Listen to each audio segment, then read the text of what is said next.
In this house, the foyer was small. I mean, to say small is actually generous. It was tiny. So when you walked in the door, the first thing you saw was a gigantic staircase with volutes on both sides, and it was just very oppressive.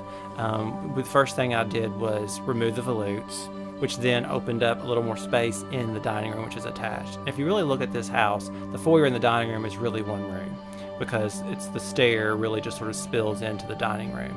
So when I got a little more room, I was able to use a table that we've had for years. We brought a chandelier that's actually hung in 2 of our other homes. We've had it for almost 15 years. And then we sprayed everything in white. That was sort of my modern take on it.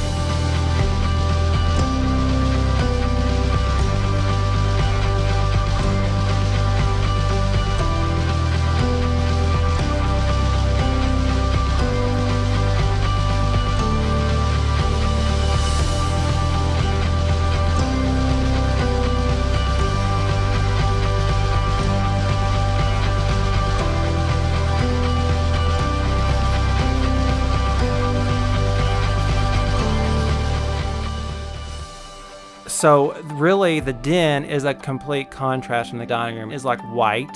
The den is dark, dark green. I picked a beautiful shade of green for the walls and the trim, and really played up the idea of English, of like a man's smoking room or a club room where you would play cards or play billiards.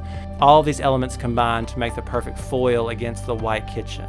So they're basically a study in contrast, which if you follow my work at all, contrast is a signature to my rooms. I don't do a lot of subtle tonal changes. It's a lot of strong contrasting colors that create just a more dynamic vignette.